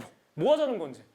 그러니까 당연히 국민들이 그냥 뭐 들으려고 안 하는 거죠. 신문도 안 쓰는 거예요. 뭐 나오는 얘기가 없으니까. 근데 스웨덴의 그 빅포스는 1920년대 말부터 이미 그 경제학자들하고 얘기를 하면서 대공황 같은 사정 같은 게 터졌을 경우에는 돈을 풀어야 된다 정부가 라는 얘기를 합니다. 이게 원래 케인즈의 교리라고 케인즈라는 그 세계적으로 유명한 경제학자가 이거에 관한 그 교리를 일반화시킨 게 바로 일반이론이라고 하는 그 책이에요. 그 책이 출간된 게 1936년도예요. 36년이라는 시기는 이미 스웨덴에서 빅포스가 집권한 지 4년 뒤입니다. 그리고 히틀러가 집권한 지 3년 뒤예요. 히틀러가 집권한 게 33년도거든요. 그 다음에 미국의 루즈벨트 대통령이 집권한 게 33년도예요. 근데 케인즈의 책을 말하자면은 뒷북치는 식으로 나온 책이에요. 따라서 케인즈의 책을 읽고서 사람들이 케인즈 정책을 따랐다는 거는 얘기는 거짓말이고 실제로는 스웨덴도 마찬가지고 독일의 히틀러도 마찬가지였고 일본의 그 파시스트 정부도 마찬가지였고 대공황이 터지자마자 본능적으로 경기 부양 정책을 펼칩니다. 다. 사람들이 일자리가 없고 일자리가 없는 사람들이 굶기 시작하고 더군다나 저 때만 하더라도 독일 같은 나라들 빼고는 대부분 다 노인연금제도 없었거든요. 그러면은 노인들이 요즘 우리 집에는 그냥 뭐 휴지 줍고 아니면 뭐 경비 쓰고 이런 식으로 해갖고 먹고 살고 있는 게 저 사람들이었는데 대공황이 터지니까 다 잘려요. 그 휴지 주버도 뭐 팔 데가 없어. 경비원도 다 잘리고 그러니까 노인들이 굶는 거예요. 그 대공황 사태 속에서 가령 미국에서도 수백만 명이 굶어 죽고 독일도 마찬가지 이런 상태가 나타나니까 이런 사람들을 구제하는 것이 가장 큰 의미가 된 거고 그러니까 당연히 뭐 정부 입장에서는 지금 마치 우리나라에서 지금 양적 완화 논쟁이 일어나고 있죠. 지금 정부가 이 대우조선 같은 데들을 살리기 위해서 돈이 모자라니까 뭐 한국은행이 돈을 찍어내자 이런 논쟁을 하고 있는 건데 똑같은 논쟁이 그 당시 벌어진 겁니다. 이런 상태에서 이 비코스라는 사람은 이거를 이제 선구적으로 얘기를 해가지고 대공황이 터졌을 경우에는 정부가 부채가 늘고 적자가 는다 하더라도 정부는 돈을 풀어야 됩니다. 라고 얘기를 하는 거를 얘기를 한 거고 풀 경우에 오히려 경제가 살아난다. 왜냐하면 사람들이 정부로부터 받은 돈을 가지고서 소비를 할 테니까 뭐 애들 뭐 먹을 것도 살 거고 그다음에 뭐 여러 가지 할 테니까 그러면은 내수시장에 살 거 아닙니까? 그러면은 내수시장에서 가장 많이 활동하는 게 누굽니까? 우리나라 경우에도 영세 자영업자들이에요. 어디 뭐 문방구 가서 뭐 학용품 살 거고 그다음에 돈이 생기면은 뭐 제일 먼저 가는 게 누굽니까? 노인들? 동네 병원 가겠죠. 그럼 의사들도 살 거고 의사들도 자영업자니까 전반적으로 다 골고루 순환이 된다는 겁니다. 이거에 관한 이론을 이제 이 빅포스라는 사람이 먼저 얘기를 했고 그래서 갈브레이스라는 사람이 있어요. 요즘에 잊혀졌는데 한 20년 전만 하더라도 굉장히 유명한 사람이었고 갈브레이스가 미국의 케네디 정부 있죠. 그 잘생긴 대통령. 이 케네디 정부의 경제자문위원장이었거든요. 이 갈브레이스라는 사람이 1930년대 초반에 미국의 루즈벨트 정부에 들어가서 요즘으로 치면은 5급 사무관으로 들어간 거예요. 그래갖고 재정경제부에 들어가서 활동을 하는데 루즈벨트 정부에서 이름 없는 장관이었는데 이 양반이 젊은 사무관으로서 루즈벨트에서 활동하다 보니까 어느 날 보니까 1935년 정도에 보니까 저기 바다 건너에 있는 스웨덴이 대공황 속에서도 유별나게 경제가 회복되고 잘 나간다는 소문을 들은 거예요. 그래가지고 이 갈브리스가 대통령한테 제가 이 경제사절단을 이끌고서 스웨덴을 가볼 테니까 허락해 주십시오 해가지고 이 젊은 갈브리스가 일단의 경제 관료들을 데리고서 함께 스웨덴을 방문합니다. 그래가지고 비포스랑 다 만나요. 만나고 보니까 이건 세상에 이렇게 잘 나가는 경제가 있나 해가지고 돌아와가지고 루즈벨트 대통령한테 이 경제를 이렇게 풀어야 됩니다라고 건의를 하면서 얘기를 합니다. 그래가지고 그때부터 그게 한 1935년 때부터인데 이때부터 루즈벨트 정부가 본격적으로 스웨덴처럼 복지국가를 늘립니다. 사회복지를 왕창왕창 늘려나가고 세금은 덜 거치지만 그게 뭡니까? 적자를 무릅쓰고 하는 거예요. 국가재정 적자를 무릅쓰고. 그리고 노동조합을 활성화시키는 법을 만들어요. 스웨덴처럼. 가령 뭐 미국의 헨리 포드 아시죠? 포드 자동차 창립자. 이 헨리 포드가 유명한 얘기가 있거든요. 영어로 얘기하면은 내 관뚜껑이 닫히기 전에는 내 회사의 노동조합은 용납 못한다. 라고 하는 게 헨리 포드 주장이에요. 이 헨리 포드 회사를 배경으로 찍은 그 영화가 여러분들이 잘 아시는 찰리 채플린의 그 모던 타임즈라는 영화 있죠. 거기 보면은 그냥 찰리 채플린이 자동차 회사에서 일하고 있죠. 하루 종일 똑같은 일 하면서 그냥 그러다가 어느 날 그냥 자기도 모르게 노동조합 깃발 따라가다 보니까 노동조합 깃발 하다 보니까 또 뒤에서 경찰이 막 잡으러 다니고 이게 헨리 포드 공장 얘기예요. 그 정도로 헨리 포드가 노동운동도 싫어하고 노동조합도 싫어하고 그 다음에 이 여러 가지 복지국가 이런 것도 싫어하고 세금 내는 것도 무지 싫어하고 여기서 이거를 배운 사람이 이건희 회장 아버지인 이병철 회장이었다 얘기합니다. 그래서 이 양반이 이제 이 헨리 포드 정신을 이어받아가지고 내 눈에 흙이 들어가기 전에는 노동조합 인정 못한다 해갖고 그 정신이 남아갖고 지금도 이 삼성이 노동조합을 그냥 지금도 그냥 유별나게 이상하게 금지시키고 있죠. 헨리 포드 때문에. 근데 아무튼 이 헨리 포드의 공장에 노동조합이 생겨요. 언제? 루즈벨트 정부 때문에. 루즈벨트 정부가 법을 만들어가지고 거의 반강제로 노조를 만들게 하는 거예요. 이런 것들을 이제 루즈벨트 정부, 원래 루즈벨트 사람이 그렇게 진보적인 사람이 아니었거든요. 근데 대공황 속에서 막 탈출구를 찾다 보니까 갈브리스가 이렇게 스웨덴 갔다 와서 배우고 오고 해가지고 이런 식으로 바꿔나간 겁니다. 그래서 이 갈브리스는 이 20년 전인가 하여튼 죽기 전에 이 양반이 90세 정도까지 살았는데 죽기 전에 쓴 책에서 케인즈 혁명이라고 보통 경제학자들이 얘기를 하는데 실제로는 그게 아니라 스웨덴 경제혁명이었다 라고 얘기를 합니다. 이게 굉장히 의미심장한 게 기존의 정통 주류파 경제학자들, 그러니까 지금 교과서 경제학자들, 대학 교수들이 가르치는 그런 경제학도 아니었고 그 다음에 정통 마르크스주의 경제학도 아닌 새로운 경제학을 만드는 거고 이게 케인즈의 경로라기보다는 스웨덴의 복지국가를 만들었던 빅포스라든가 칼레비 같은 사람들의 굉장히 중요한 사상적, 정신적 혁신이었다는 겁니다. 그거의 덕택에 우리나라도 지금 복지국가라든가 아니면 경제민주화라든가 이런 얘기를 하고 있다는 거죠. 경제민주화 얘기만 좀 더 하자면은 경제민주주의라는 말을 처음으로 만들어낸 사람들은 독일 사회민주당의 바이마르 공화국에 참가했었던 사람들이에요.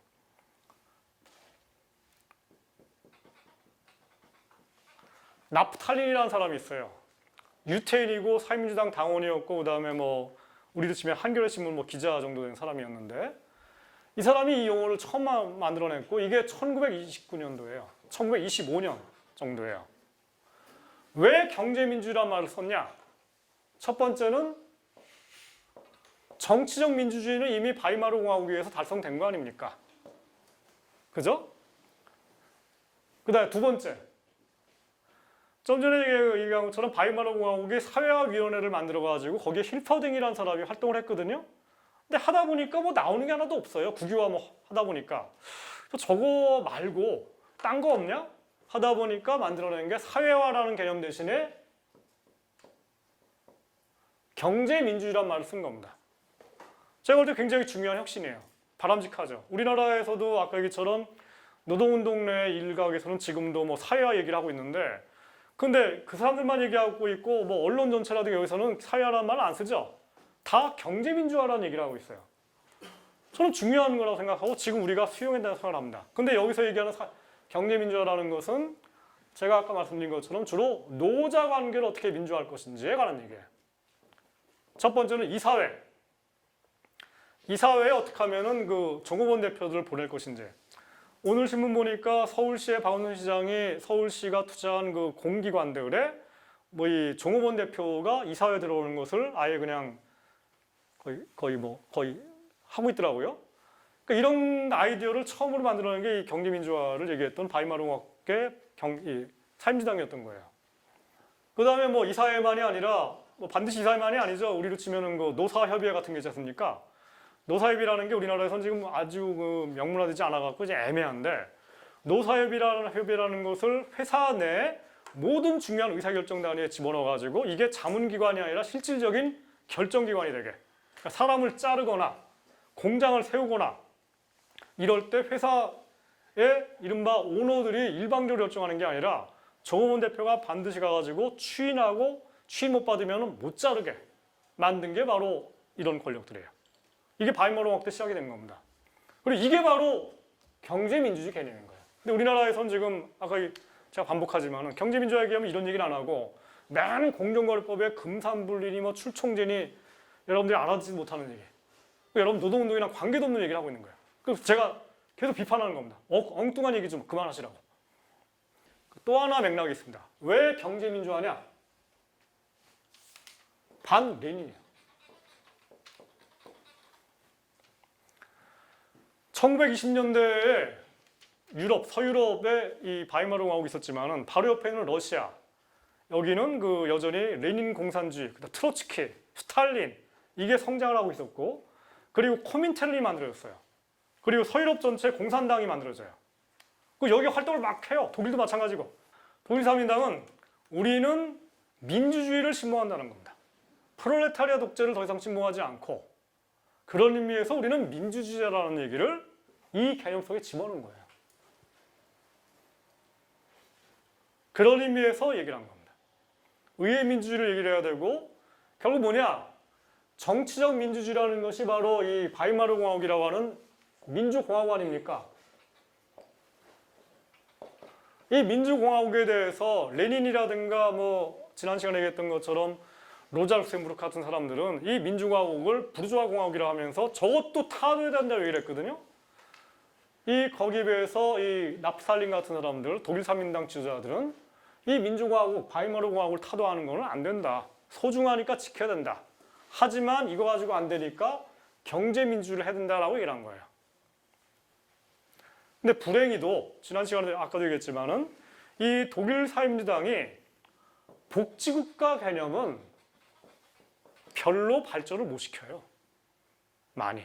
물론 일부 하긴 합니다. 이거저거 하긴 하는데 이게 단발적이고 그리고 체계화되지 않고 별로 그냥 크게 많이 발전 안 돼 있고 그래서 이제 좀 전에 얘기처럼 복지국가의 사상이 유럽에서 그나마 많이 체계화되고 이러는 것은 스웨덴의 빅포스라든가 칼리비 같은 사람들이 실제 집권에서 많이 하고 이런 쪽이라는 겁니다. 뭐 좀 작은 논쟁인데 빅포스라는 사람이 있고 빅포스라는 사람은 재무부 장관이었어요. 우리로 치면 기획재정부 장관이니까 예산전체를 총괄하는 거죠. 근데 윌러라는 사람이 있습니다. 이 사람이 스웨덴 3인당 정부의 그 복지부 장관이에요. 이 사람이 이제 우리가 여러분 알고 있는 이른바 보편적 복지의 설계자예요. 보편적 복지라는 개념을 만들어내고 영어로 유니버설 이제 웰페어라고 하는데 그러니까 특정한 그 계층이나 뭐 이런 사람들만 주는 게 아니라 뭐 이건희 회장한테도 복지를 줘야 된다. 이런 얘기를 이제 처음으로 제기했다고 그다음에 이거를 밀고 나간 사람이 바로 빅포스 이 밀러라는 사람인데 구스타프 밀러라는 사람인데 처음에 빅포스가 반대해요. 당연하죠. 재정경제부 장관이니까 아니 그 없는 세금 가지고 왜 이건희 회장까지 그 복지를 해? 나 재정경제부 장관 입장에서 거기까지 돈 쓰는 거는 반대야. 아 돈이 더 나가니까 이해할 만하죠. 근데 이제 밀러라는 사람은 끝까지 우깁니다. 보편적 복지해야 된다고. 누구나가 다 복지를 받아야 된다. 라고 얘기를 해요. 그리고 그래야지만이 뭐 증세에 대해서 부자 증세에 대한 저항이 줄어들고 그 다음에 뭔가 시스템이 간단해지고 이런 식으로 얘기를 합니다. 특히 그 중에서 밀러라는 사람이 가장 고민했던 게 뭐냐면 관료들 문제예요. 국가 관료들, 우리로 치면 공무원들, 보건복지부 공무원들 이런 사람들 얘기해요. 이게 이제 지난번에 얘기했던 그 기본소득론하고 연관되는데 우리나라에서 기본소득론을 주장하는 분들이 왜 복지국가가 아니라 기본소득이냐라고 얘기를 하면은 질문 아니면 나오는 대답 중에 하나가 기본소득은 이 자산조사라든가 소득조사 같은 걸 하지 않고 무조건 주는 거니까 그러니까 행정비용 내지는 공무원들을 많이 채용할 필요가 없다. 그만큼 이 효율적이다라는 얘기를 하거든요. 근데 이 똑같은 얘기를 밀러가 합니다.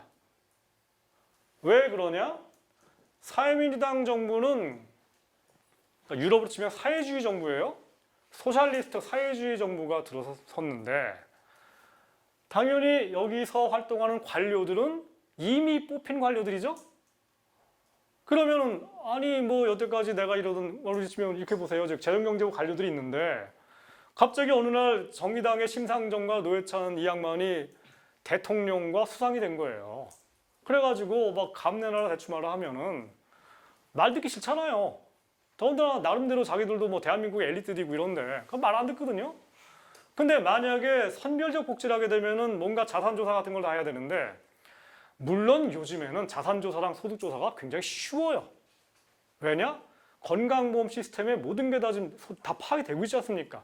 옛날처럼 엄청난 행정비용이 안 들기 때문에 사실은 요즘에는 기본소득론자들이 얘기하는 것처럼 뭐 엄청난 그런 과장할 필요가 없어요. 하지만 1920년대에는 컴퓨터가 없어요.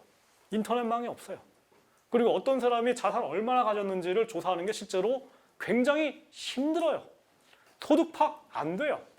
1920년대에 처음으로 근로소득 원천징수라는 게 세계에 도입되기 시작해요. 전 세계적으로. 근데 그거조차도 전산화가 안 돼 있어요. 전부 다 그냥 페이퍼예요, 다. 페이퍼가 다 올라오고 국세청에 취합되고 그래가지고 저 사람 소득이 얼마인지 이거 파악하는데 많이 걸려요. 당연히 지금보다 행정비용이 엄청나게 들어가고 그 얘기는 공무원들을 많이 뽑아야 되죠. 근데 공무원들이 누굽니까?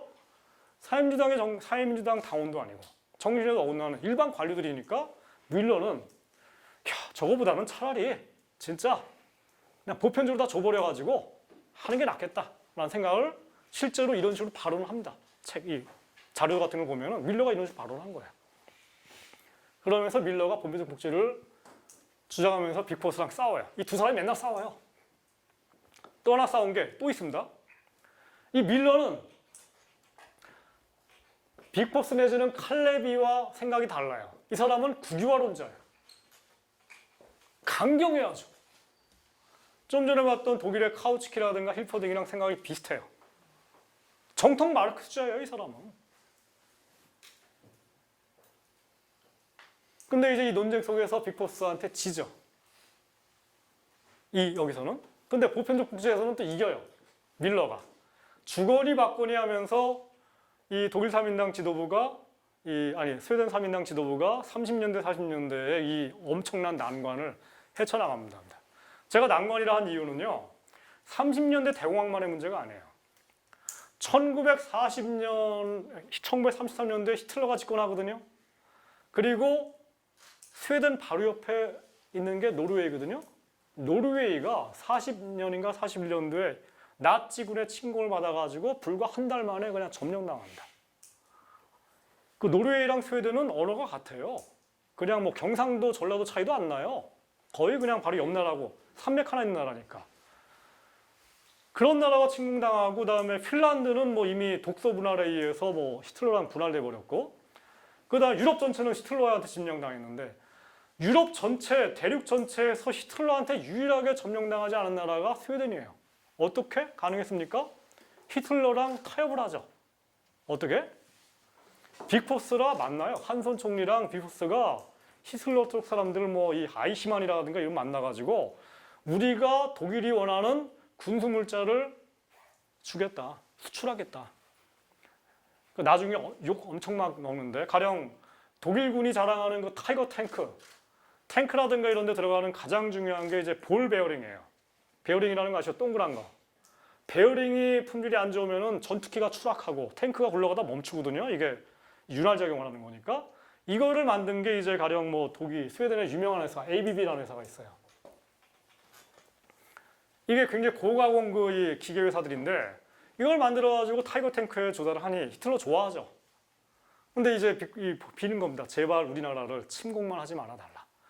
그리고 어쨌든 침공을 안 한 상태에서 이 전쟁의 파괴를 면하고 그리고 이제 수출을 많이 하니까 스웨덴 경제는 쑥쑥쑥 성장을 해가지고 전쟁이 딱 끝나고 나서 드디어 복지국가의 전성기가 열리는 겁니다. 유럽 전역에서 거의 유일하게 전쟁의 참화를 피한 나라가 된 거예요. 거기다가 그 15년간의 집권 기간 동안에 복지국가의 기초를 다 만들어놨고 그래서 45년도부터 본격적으로 움직이기 시작하고 뭐 이런 식으로 얘기를 할 수 있는데 45년도까지 전쟁 기간 그리고 대공황 시기 동안에 스웨덴이 부자들한테 증세를 많이 안 해요. 소득세 최고 세율을 우리나라 지금 38% 아닙니까? 이거보다도 못하나 30%까지밖에 안 거두다가 그러면서 이제 한 게 뭐냐면은 이 부유층들, 그러니까 우리나라 치면 재벌들 얘들한테 뭐라 하냐면은 나라가 지금 비상한 상황이고 나치의 위협에 등장했으니까 우리가 총 단결해가지고 국난을 극복하겠다라고 사회민당이 얘기를 한 거예요. 일정 정도의 민족주의 이것도. 그러니까 당연히 이제 부자들 내지는 이 재벌 오너들이 협조를 한 거죠. 근데 전쟁 딱 끝나니까 더구나 나치가 졌지 않습니까? 그다음에 전 세계가 특히 유럽 전역이 약간 더 빨개지거든요. 폴란드, 헝가리 다 공산화돼 버렸죠. 그다음에 프랑스 공산당이 이 프랑스의 레이상스 운동을 이끈 게 프랑스 공산당이거든요. 프랑스에서 공산주의 운동이 엄청나게 일어났죠. 그다음에 영국에서는 사상 처음으로 노동당이 단독 집권해버려요. 45년도 전쟁 끝나자마자 그 다음 한 달 뒤 선거에. 그러니까 스웨덴 3인당이 이제 본색을 드러냅니다. 그 뭐냐? 부자들, 니들 여태까지 뭐 대동단결하고 뭐 세금 좀 덜 내겠는데 너희 새끼들아 이제부터 세금 많이 내. 해가지고 갑자기 46년, 47년도부터 최고 세율을 30%가 아니라 60%, 7%로 확 올려버립니다. 이 세금 가지고서 복지를 2단계 복지죠. 2단계 복지를 해가지고 보다 더 큰 복지를 하는 거예요. 그때부터 이제 국민연금 같은 거 본격적으로 늘리기 시작하고 그 다음에 이런 식으로 해나가는 게 이제 비코스의 생각이었던 겁니다. 이거만 하고 끝내죠. 정통 마르크스, 카우츠키, 베르슈타인도 마찬가지고 힐퍼딩도 마찬가지고 이게 독일 사람들이다. 이 사람들은 시장 경제의 그 경쟁 구도가 없어지고 독점화되는 게 역사적 필연이다 라고 얘기를 했기 때문에 했는데 실제로는 그렇지가 않다는 거고요. 공정거래법으로 그걸 막을 수가 있다는 게 증명이 됐다는 거고, 그러니까 마르크스가 틀린 거죠 이거는. 그 다음에 이제 경쟁적 시장이라는 게 이점이 있죠. 이 얘기만 하고 끝낼 거예요. 다음 시간에 이 얘기를 이제 집중적으로 다시 할 텐데 슌페터 얘기라고 그러면서 오늘날 이제 우리나라의 그 진보 세력이 왜 산업 육성 정책을 못 가지고 있는지에 대한 얘기입니다.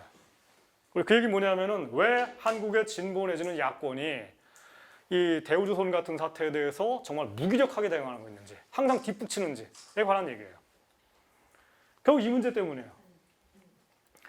이 산업에는 두 가지가 있다라고 그냥 간단하게 얘기해 봅시다. 하나는 성숙산업이에요. 또 하나는 신생산업이에요. 성숙산업이라는 거는 이제 만들어진 지 뭐 100년, 200년 산업들. 가령 대표적인 게 담배. 담배를 만들어 파는 거는 영국의 필립 모리스 있죠? 이런 회사가 만들어진 지 몇백 년 됐어요. 그 전 세계적으로 뭐 말보로, 필립 모리스 뭐 해가지고 몇 개의 굉장히 커다란 회사가 있고 얘들이 일종의 이 세계 시장을 과점하고 있어요. 이게 성숙산업이에요. 그 다음에 예를 들어 자동차 산업이라고 했을 때 여러분들이 알고 있는 자동차 회사 전 세계에 몇백 개가 아니거든요.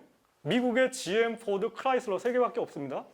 일본의 토요타 뭐 그다음 몇 개밖에 없고 한국을 대표하는 게 현대차, 기아차, 한국 지금 대우차인데 집에 넘어갔죠.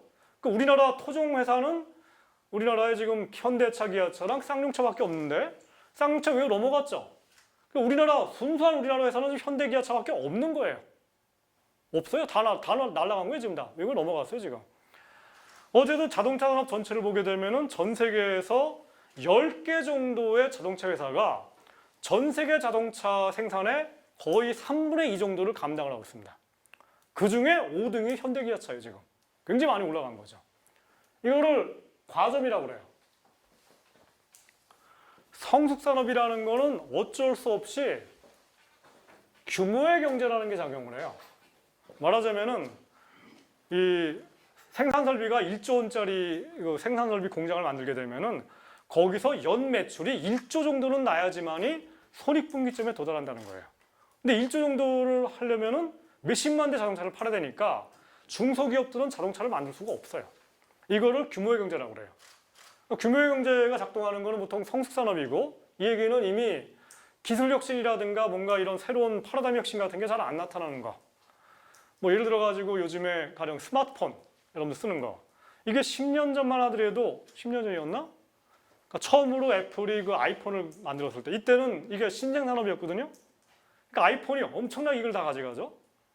그러다가 이제 지금은 이게 성숙산업이 돼가지고 현대도 만들고 뭐 다 만들고 있고, 요즘엔 더군다나 이 기술이 더 이상 발전되지 않고, 여러분들 요즘에는 뭐 몇십만 원짜리, 100만 원짜리 안 쓰고 되도록이면 중국에서 들어온 뭐 20만 원짜리 사도 뭐 다 만족하지 않습니까? 이런 거를 경영학자들이 성숙산업이라고 얘기를 하고 있고, 성숙산업에서는 과점도 있지만은 기술, 품질 이런 거 뭐 그냥 별 차이가 없어요. 다 뭐 중국이 만드는 거나 뭐 아이폰이나 비슷하고, 이때부터 제일 중요한 거는 가격이 중요해져요. 그러니까 이제 죽기 살기로 싸우는 거예요. 그리고 마르크스가 자본론에서 얘기한 게 주로 이 얘기입니다. 자본론 1권, 2권, 3권에서 얘기한 거는 자본주의 경제가 시장에서 발전하면서 끊임없이 생산성을 발전시키기 위해서 새로운 설비를 채용을 하고, 새로운 설비가 채용될수록 기존에 있던 노동자들을 내보내죠. 잘라버리죠. 그러면은 사람들이 일자리 잃어버리고, 하지만 생산은 더 풍요로워지죠. 왜냐하면 설비가 좋아진 게 되니까. 이게 뭐 마르크스 얘기가 아니라 요즘에 그 지난 몇 달 전에 그 AI, 알파고라는 인공지능이 등장을 하니까 많은 사람들이 이렇게 로봇화가 진행되게 되면은 우리가 다 일자리가 잃어버리는 게 아니냐라는 걱정을 하기 시작했죠. 이런 얘기를 마르크스가 이미 100년, 150년 전에 예측을 하고, 저게 바로 자본주의의 필연이다 라고 얘기를 하면서, 그러기 때문에 알파고 같은 애들이 들어오더라도 뭔가 이 없는 사람들, 서민들이 일자리를 유지하기 위해서는 자본의 이익을 중심으로 하는 자본주의가 아니라 뭔가 사회주의 공산주의를 만들어야 된다고 얘기를 한 겁니다. 그리고 뭐 요즘에는 뭐 그렇게 얘기를 안 하죠. 그런 게 아니라 알파고가 들어온다 하더라도 그게 뭐 문제입니까? 일주일에 6일이라는 게 아니라 3일만 일하고 하루에 4시간만 일하고 그 일자리를 나누고, 가령 뭐 1000만 명이 하던 일을 2000만 명이 일해가지고 모두가 다 취업하게 하고, 그러면 되는 거 아니에요? 사실 제가 볼 때 좀 과장된 거거든요, 지금 알파고 현상에 대한 얘기들이. 아무튼 제 얘기는 그 얘기랑 연관돼갖고 신생산업인데, 신생산업을 대표하는 우리나라 정치인이 안철수죠? 벤처기업.